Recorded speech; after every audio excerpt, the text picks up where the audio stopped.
এবং একটা কথা বলে রাখতে চাই যে আপনারা জানেন যে এখন যেহেতু আমরা ছাত্র অধিকার পরিষদ থেকেই গণ অধিকার পরিষদের জন্ম হয়েছে বা গণ অধিকার পরিষদ প্রতিষ্ঠা পেয়েছে, সেই গণ অধিকার পরিষদ গত বছরও কিন্তু আমরা দুটো বড় বড় ইফতার প্রোগ্রাম করেছিলাম। একটি ছিল আমাদের মালিবাগ যে স্কাই সিটি রেস্টুরেন্ট, এটি একটি বোধহয় 3 স্টার রেস্টুরেন্ট, সেখানে বেশ টাকা পয়সা খরচ করে আমরা সেখানে ইফতার আয়োজন করেছিলাম। এবং ওই একই বছর আমরা গুলশান হোটেল আমারিতে, গুলশান 2-এ যেটা, সেখানেও একটা ডিপ্লোম্যাটদের উদ্দেশ্যে কিন্তু ইফতার প্রোগ্রাম আয়োজন করেছিলাম। কিন্তু এইবার আমরা এমপি বা মন্ত্রী হয়েও কিন্তু আমরা বলা চলে আর্থিক সংকটে বা আমরা আসলে ব্যয় সংকোচন নীতি গ্রহণ করে আমরা কিন্তু বড় কোনো ইফতার প্রোগ্রাম আয়োজন করি নাই।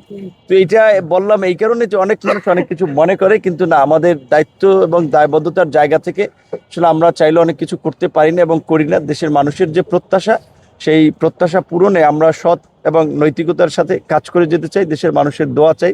অনেক প্রোপাগান্ডা অপপ্রচার ফ্যাসিবাদের আমলে হয়েছে, এখন হচ্ছে, তবে যে এটা একটা বড় এক্সাম্পল যে এমপি মন্ত্রী হওয়ার পরেও যে আমাদের যে মানে অবস্থা খারাপ, সেটা একটা উৎকৃষ্ট উদাহরণ। কিন্তু যে গত রমজানে যেখানে আমরা বিরোধী দলে থাকা অবস্থায় 2টি ইফতার প্রোগ্রাম দলের পক্ষ থেকে আয়োজন করেছিলাম, এইবার সরকারের থেকেও কিন্তু আমরা একটা প্রোগ্রাম আয়োজন করতে পারি নাই।